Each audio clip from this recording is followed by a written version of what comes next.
አብርሃም ወነቢ ሙሴ አምላከ አብርሃም ወነቢ ሙሴ አጋዕዝተ ዓለም ቅድስት ሥላሴ ተመስገኑ ተመስገኑ ተመስገኑ ትምላላነሰ በውዳሴ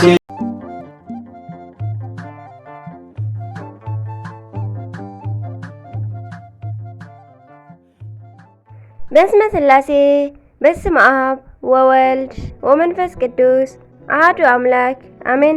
ሰላም እግዚአብሔር አምላክ ምስ ኩላትኩም ይኹን። ስድራ እግዚአብሔር አምላክ ከመይ ውዒልኩም?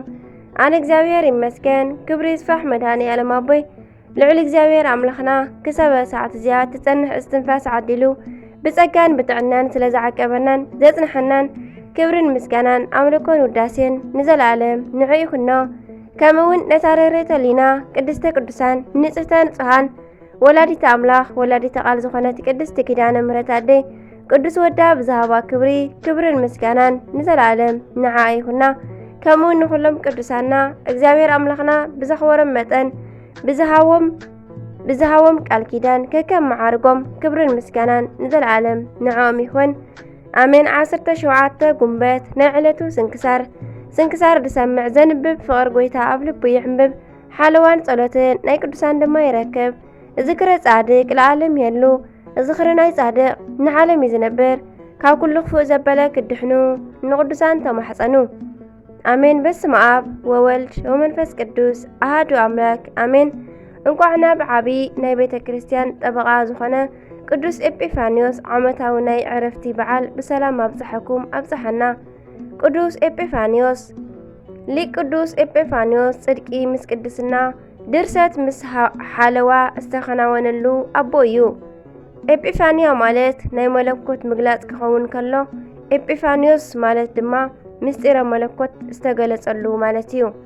ቅዱስ ኤጲፋንዮስ ዝተወልደ ንክርስቶስ ካብ ዝጸልኡ ኣይሁዳውያን ቤተሰብ ኣብ ውሽጢ ቤተ ገብርኤል እዩ። ቤተሰቡ ብዘይካ ሓደ ኣድጊ ካልእ ወላ ሓንቲ ዘይብሎም ድኻታት ነበሩ። ካብኡ ድማ ብንእስነቱ ኣቦኡ ስለ ዝሞተ ምስ ኣድኡን ምስ ሓንቲ ሓፍቱን ብጥምየት ክውድኡ ቀረቡ። እዚ ህፃን ኤጲፋንዮስ ብኣድጉ ከይሰርሕ ኣድጉ ርጉም ስለ ዝነበረ ክሸጦ ናብ ዕዳጋ ወሰዶ። ኣብቲ ዕዳጋ ድማ ሓደ ዝገዝእ ሰብ በዓል ኣድጊ ናብቲ ኣድጊ ቅርብ እንተበለ ከምቲ ኣቐዲሙ ዝተጠቕሰ እቲ ኣድጊ ጠባይ ስለ ዘይነበሮ ነቲ ክገዝእ ኢሉ ዝቐረበ ሰብ ረጊሑ ረገጾ እሞ ሞተ። ወረገጾ ማእከለ ምህኩልቱ ከም ዝብል ምሕኩልቱ ረጊጹ ቀተሎ። ቅዱስ ኤጲፋንዮስ ከዓ በቲ ዘጋጠመ ነገር ሰንበደ። ኣብዚ ጊዜ እዚ ድማ ኣባ ፊሎጎስ ዝተባሃለ ጻድቅ ኣብ ጥቓኡ ኣብቲ ዕዳጋስ ብስውር ይዘዋወር ስለ ዝነበረ ነቲ ኣድጊ ረጊጽዎ ዝሞተ ሰብ ብስም ጎይታይን ኣምላኸይን ኢየሱስ ክርስቶስ ተንስእ ኢሉ ኣተንስኦ። ነቲ ኣድጊ እውን ሞት ይግብአካ እዩ ብምባል ኣማዕቲቡ ንኽመውት ጸልየ እሞ እቲ ኣድጊ ድማ ሞተ። እቲ ካብ ሞት ዝተንስአ መና ተንስኢካ እንተተባሃለ ካብ ዓልየት ኣይሁድ ስለ ዝነበረ እቲ ኣቦታተይ ዕሩቕ ብእሲ ወይ ከዓ ፍጡር ኢሎም ሰቒሎም ዝቐተልዎ ናይ ኣባ ፊሎጎስ ኣምላኽ እዩ ኣተንስኡኒ ኢሉ መስከረ እሞ ህፃን ኤጲፋንዮስ ድማ እንዳድነቐ ገዛኡ ከደ። ድሕሪ ቁርብ ጊዜ ድማ ሃብታም ሓውቦኡ ገንዘቡ ኣውሪስዎ ስለ ዝሞተ ገና ብ16 ዓመቱ በዓል ጸጋ ኾነ።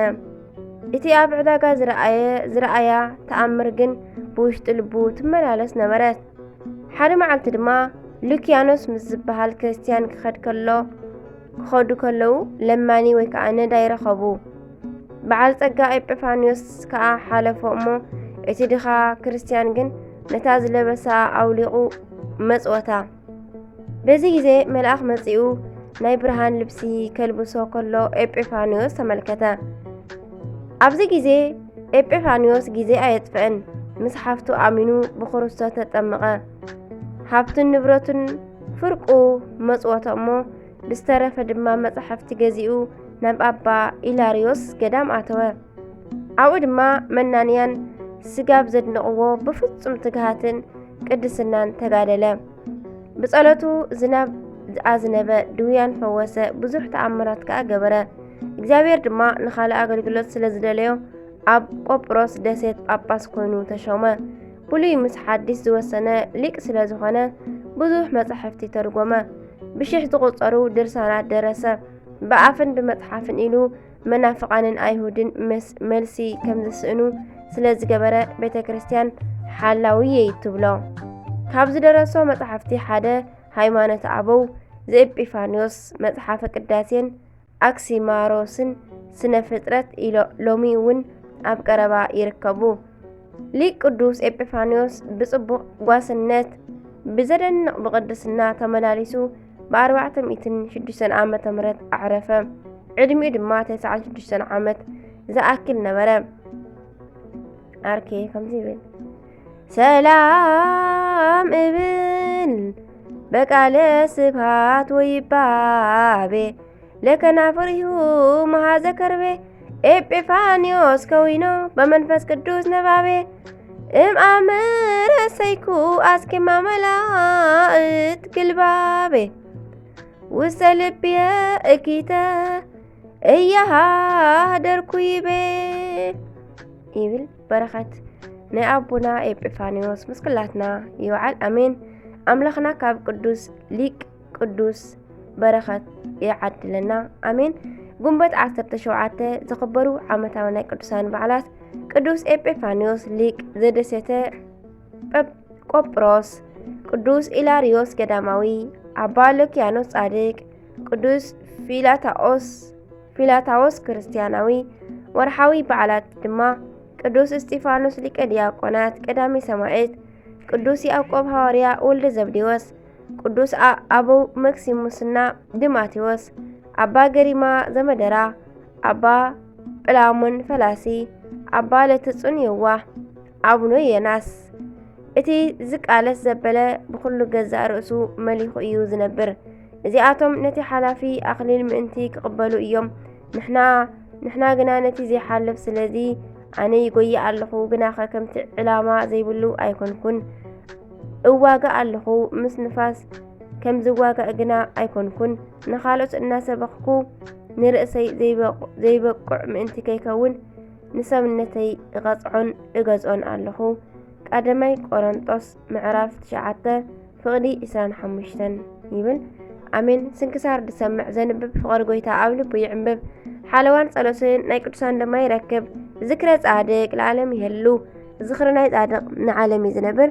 ካብ ኩሉ ክፍእ ዘበለ ክድሕኑ ንቅዱሳን ተማሕፀኑ። ዝወደቐ ዝነጠበ ኩሉ ቃል ኮነ ዜማ ብኣፈ ቅዱሳን ትጓል መላእክት ተሃረመለይ። ወስብሐት ለእግዚአብሔር ወለወላዲቱ ድንግል ወለመስቀሉ ክቡር አሜን አሜን ለይኩን።